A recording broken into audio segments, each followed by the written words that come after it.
Hello guys and welcome back to Dylan's Little Hobbies, and in today's video, today is gonna be actually a pretty cool video. I'm actually really excited about this. So it's actually been 2 weeks. It's been 2 weeks since I ordered some macro algae, and I got some ulva, and I also got coriline algae, and I can't wait to get these because when I get these into the tank, then the tank will really start rolling, you know?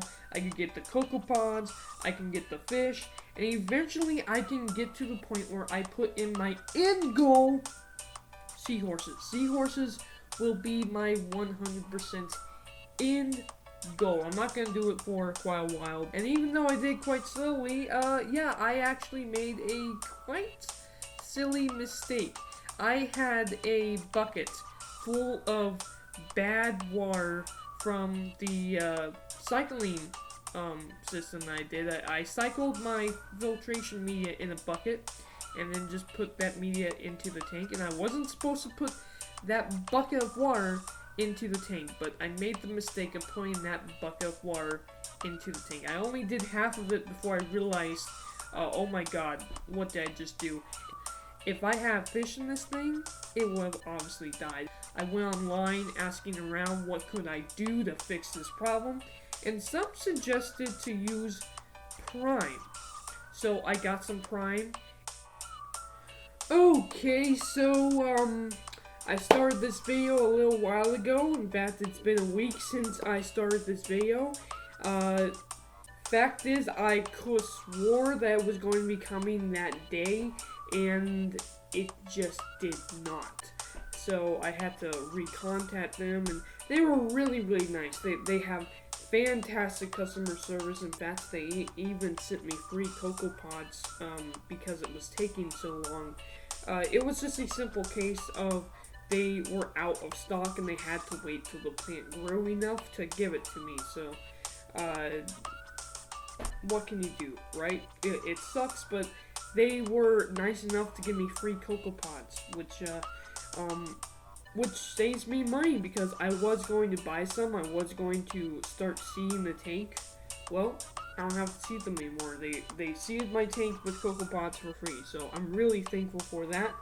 Definitely going to give them a good review for that. Fantastic customer service. The fact is, it is January 30th. I got them on January 29th. Once I got them, I tore into the box and I put them into the tank. Now, I did a water change on this aquarium.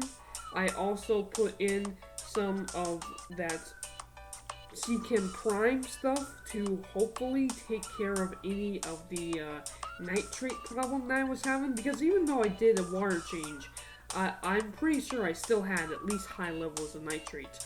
Of course, the plants are going to like that, but the copepods and the coriline algae that I got, they definitely was not going to enjoy high nitrates. So hopefully the prime took care of that for me. And I also bought some codium from Tidle Gardens, and I wasn't expecting this stuff to arrive until next week, and it just ended up arriving at the same time that the algae barn stuff did. So I was able to put in both of my plants, codium and ulva, into the tank. And boy, let me tell you, I was expecting two little frags, two little plants of this codium stuff.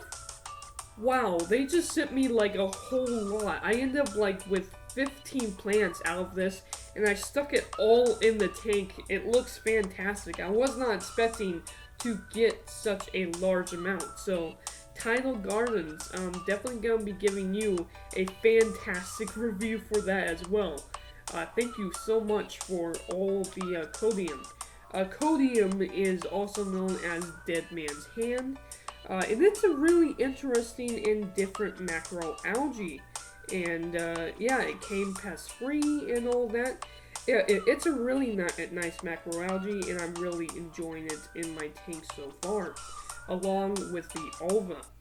And of course, I poured in my coriline algae. Now, this is coriline algae. This is a double helix coriline algae from Algae Barn, and it's coriline algae in a bottle. Fantastic stuff. They do also have a pink fusion. I got the purple fusion. I want to get the pink fusion as well. It's just to start out with. I'm going to start out with the purple fusion.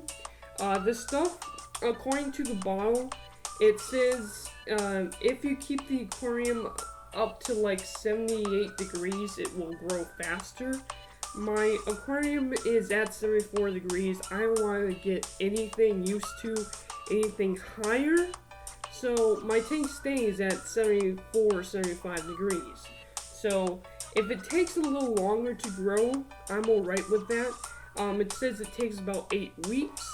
I'm expecting it to take 12 weeks, if not longer, but I'm definitely going to give this a shot, give this a go, and I'm hoping, my goal with coriline algae is to hopefully get it to grow on the entire bottom of the glass.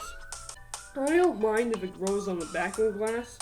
I don't mind if it grows on the side panels. Of course, I want to at least clean the front panel, but my goal, hopefully, is that it takes care of some of the white spots on my rock, and it grows all over the bottom of the glass, because this is a bare bottom aquarium, and with bare bottoms, sometimes you have that mirror effect, and sometimes if you grow algae, it can take away that quote-unquote mirror effect on the bottom of the aquarium, and I hope that the coriline algae really does like my tank. Again, I'm going to get pink fusion later on, but for now I just got purple fusion, and I'm really excited to see how long this takes, how long it grows. If it does really well, I'm thinking I might add a coral to this aquarium. My goal with this tank is not to have a reef tank, but I do have coriline algae, I do have the right salt, and I do have the right light, so I might as well try a coral as long as it's seahorse safe, which we'll talk about in a totally different video on what that is going to be. So yeah, I got my codium, got my coriline algae, got some copepods, and I got my ulva. And that was absolutely fantastic, and the tank looks absolutely great now. It's well on its way to becoming a seahorse tank. Now, in my next video, I simply do not know what video is going to come next, but this is my list of things that I have left to do. I want to get some bangai fish. I want to keep them for a little bit and get used to the tank, get used to having a fish in the tank before I get seahorses, because I am still new to the saltwater world, and I want to make sure I can maintain an organism before I try to do anything super fancy like seahorses. So I am going to get some bangai. I also need to get my protein skimmer for this tank, and I also need to get a power head for this tank. I don't know what my next video is going to be, but it's going to be one of those 3 things. And then, yeah, eventually I plan to put some type of coral in this tank. And then, eventually, it's not going to be for a while, but eventually I do plan to put seahorses in this aquarium. That's going to be insane. I am so excited for that. I'm a long way off from that, but I'm heading towards there. So, thank you guys for watching this video. And for me, since I put the copepods in there, I also used their magic stuff. This is the bottle of it. This is phytoplankton to feed the copepods. It says to let them grow for about 2 weeks. So I'm not going to do anything with this aquarium for 2 weeks for me, but it'll only be 1 week for you because of the way I do my videos. So yeah, I don't know what my video is going to be next week, but it's got to be something to do with this tank. And as for me, I got 2 more weeks before I can make my next video. Great. Thank you guys for watching, and I am out. Bye.